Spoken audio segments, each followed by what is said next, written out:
Welcome to crispy info. इस video में हम बात करेंगे कि Jammu and Kashmir assembly elections के बाद क्या क्या जो पावर है वो यहाँ पे आ जाएंगे जम्मू एंड कश्मीर असेंबलीज के पास। एंड जो फर्स्ट फेज ऑफ इलेक्शन है वो यहाँ पे डिसाइड किया गया है, वो 18th ऑफ सितंबर 2024 से शुरू हो रहा है। So the election is particularly significant because articles 370 के बाद 2019 में आर्टिकल 370 का एप्रोगेशन हुआ था। उसके बाद ये पहला इलेक्शन है जम्मू एंड कश्मीर में।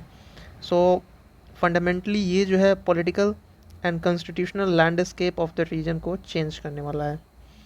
तो ये जो न्यू असेंबली है ये यहाँ पे रिप्रेजेंट करता है यूनियन टेरिटरी को रैदर दैन स्टेट, क्योंकि यहाँ पे डेफिनेशन था वो यहाँ पे बदल चुका था। And now Jammu and Kashmir is a union territory और बहुत सारे जो सब्सटेंशियल चेंजेस हैं वो यहाँ पे गवर्नेंस स्ट्रक्चर में आया था। तो हम देखेंगे कि क्या क्या कॉन्स्टिट्यूशनल चेंजेस आया था 2019 के बाद। तो इन अगस्त 2019 Jammu and Kashmir statehood was revoked and it was bifurcated into two union territory. एक तो जम्मू कश्मीर बन गया था विथ अ लेजिस्लेचर, यहाँ पे लेजिस्लेचर था, और लद्दाख जहाँ पे लेजिस्लेचर नहीं था। तो this restructuring was made possible through Jammu and Kashmir reorganisation act 2019। तो Jammu and Kashmir reorganisation act 2019 यहाँ पे लागू किया गया, जो कि यहाँ पे अमेंड किया था first schedule of the constitution, और and it provided a fresh framework for governance under Article 239 which governs Union Territory.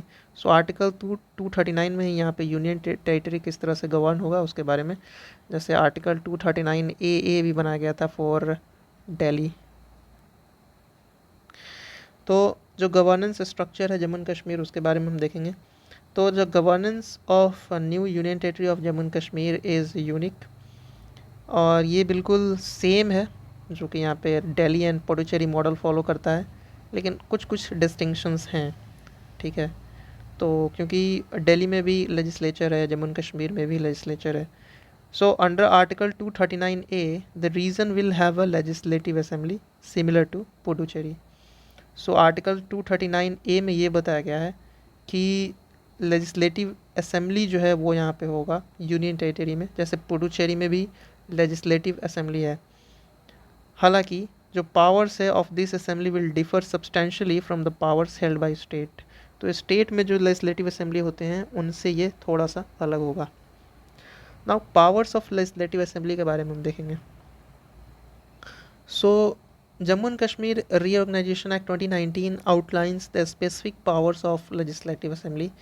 Section 32 of the Act states that the Assembly may make laws on matter in the state list except for critical areas like public order and police.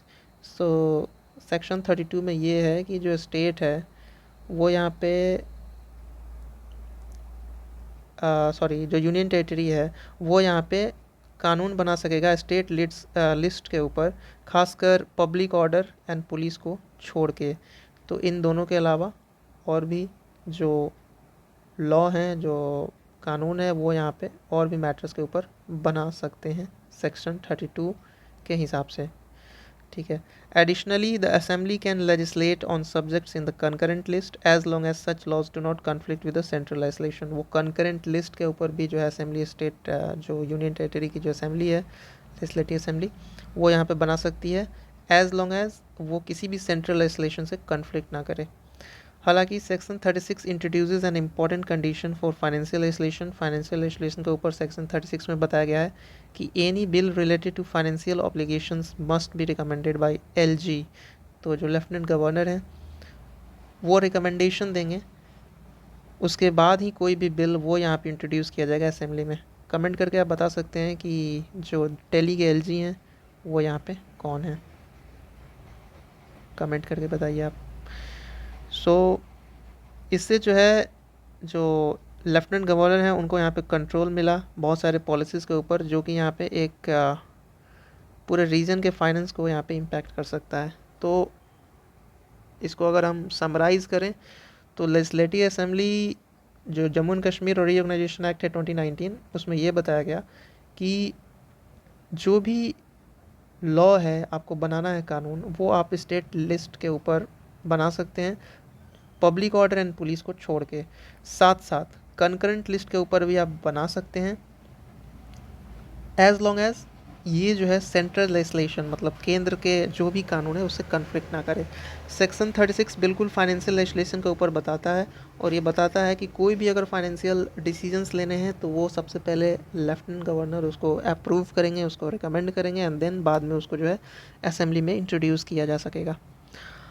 अब इसका अगर हम comparison करें with Delhi's governance model, तो वो कुछ इस तरह से है कि the governance structure of Jammu and Kashmir can be compare to Delhi another union territory with a legislature. तो बिल्कुल दोनों में लेजिस्लेचर है और इसको हम कंपेयर कर सकते हैं। हालांकि Delhi's power are limited with key area such as land, public order and police under the direct control of the LG.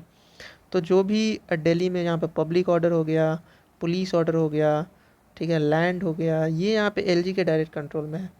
सो अगर डिस्प्यूट होता है between the Delhi government and the LG, so it have often led to the legal battle particularly over control of services the bureaucracy. तो हमेशा ये होते रहता है, हम देखते हैं।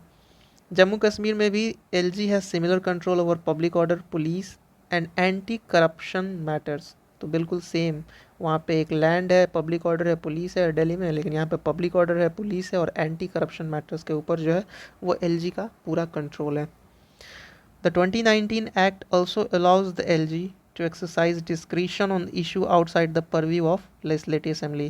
तो Legislative Assembly के अलावा भी अगर किसी तरह का कोई डायरेक्शन मतलब इशू करना है तो वो LG जो है एक्सरसाइज कर सकते हैं, एंड दस gives the LG considerable influence in governance. तो यहाँ पे भी LG का यहाँ पे लेफ्टिनेंट गवर्नर का काफ़ी यहाँ पे रोल है। Now the role of lieutenant governor. So the Lieutenant Governor in Jammu and Kashmir holds significant authority as defined under the Section 53 of 2019 Act, हमने अभी देखा। The LG can act independently in matters beyond the legislative powers of the Assembly, including the All India Services and Anti-Corruption Bureau। तो legislative powers जो assemblies के निर्धारित किए गए हैं उसके बियॉन्ड भी एलजी जो हैं वो इंडिपेंडेंटली एक्ट कर सकते हैं, बिल्कुल बिना किसी दबाव में। खासकर ऑल इंडिया सर्विसेज के ऊपर, एंटी करप्शन ब्यूरो के ऊपर एलजी का यहाँ पे यूनिलैटरली रोल है। Moreover the LG's decision cannot be easily challenged in court, making the office a powerful administrative entity. तो जो लेफ्टिनेंट गवर्नर का डिसीजन है उसको आप आसानी से कोर्ट में भी चैलेंज नहीं कर सकते, तो ये जो ऑफिस है एलजी का वो पावरफुल बनाता है। So in the lead up to the elections several administrative changes have further extended the powers of LG। ठीक है, बहुत सारे पावर्स जो हैं वो यहाँ पे एलजी को एक्सटेंड कर दिए गए हैं आने वाले इलेक्शंस में। तो ये जो है बहुत सारे चेंजेस यहाँ पे वहाँ का जो सिनेरियो है, इलेक्शन सिनेरियो वो उसको भी निर्धारित करेगा। So these changes include the ability to appoint the advocate general, law officers and participate in decisions related to prosecution and sanctions. तो एलजी के पास ये भी होगा यहाँ पे कि वो अपॉइंट कर सकते हैं एडवोकेट जनरल, लॉ ऑफिसर्स को, और पार्टिसिपेट कर सकते हैं कोई भी डिसीजन जो कि यहाँ पे प्रोसिक्यूशन या सैंक्शन से रिलेटेड होगा। ओवरऑल कंक्लूजन में हम ये बोल सकते हैं कि the Jammu and Kashmir assembly elections marks a new chapter in the region governance with a drastically altered political and constitutional framework post 2019। क्योंकि 2019 के बाद बिल्कुल यहाँ पे एक अलग ही पॉलिटिकल एंड कॉन्स्टिट्यूशनल फ्रेमवर्क बन गया, तो वहाँ का जो गवर्नेंस है स्ट्रक्चर वो यहाँ पे चेंज हो सकता है। And the region now functions as a union territory with a limited legislative assembly much like Delhi and Puducherry, but with additional checks in place through the enhanced power of the LG. तो दिल्ली के compare में यहाँ पे LG का power ज़्यादा है Jammu and Kashmir में। Jammu and Kashmir का जो यूनियन टेरेटरी है वो बिल्कुल सिमिलर है दिल्ली एंड पुडुचेरी से, बिकॉज इन दोनों में जो है एक लेजिस्लेचर है। So how these things will impact governance and the balance of power between the center and region remains to be seen। देखने वाली बात होगी कि जो सेंटर एंड स्टेट गवर्नमेंट है उनके बीच जो पावर है वो किस तरह से चेंज होगा, specially as the region moves towards a new political and administrative reality. So let's see assembly elections के रिज़ल्ट किस तरह से आते हैं। हालांकि जो चेंजेस हैं आई होप क्लियर हो गया होगा कि एलजी का जो भी एडिशनल रोल है वो किस तरह से है। So thanks for watching this video.